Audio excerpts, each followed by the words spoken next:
And welcome back to the Real Estate News. My next guest is Alan Fetter. He's a realtor at Keller Williams. Welcome, Alan. Great to have you back again. Oh, thanks, Stacy. Thanks for having me.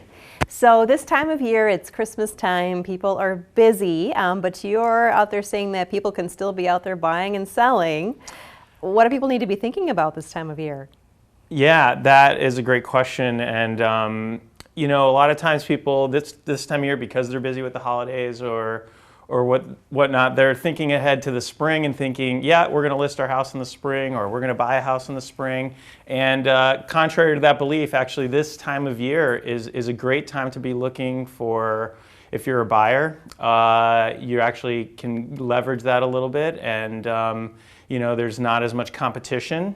And then if you're selling your home, you're only dealing really with serious buyers. You're not dealing with that entire influx of a lot of people. So it's nice to have those serious buyers in there looking at your home. I'm surprised to hear that. I would think that there wouldn't be a whole lot going on out there, but it sounds like it might not be a bad time to do it, huh?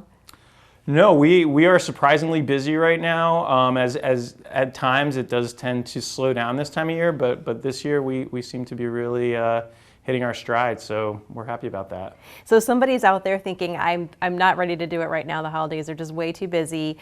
They want to thinking maybe spring or later this winter. Is there anything people can do early in the process to maybe just kind of get a jump on it when they do have a few minutes?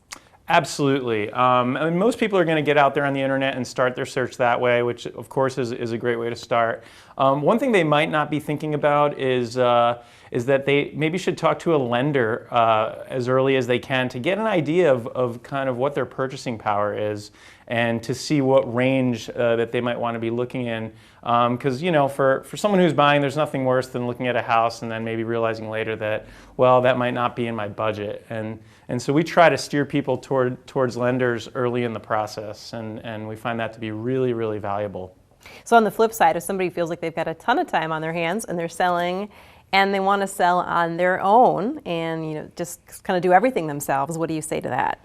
Well, I would tell them that I think selling on your own can be really challenging, and I would really enlist them to talk to a professional realtor to help them through the process. I've just seen so many people try to sell their homes on their own, and they end up either underpricing it, they end up overpricing it, and no matter how you slice it, they end up losing money typically. And with the assistance of a professional, they really get a lot more guidance, and they end up, in the end, the statistics show they net more money in their pocket.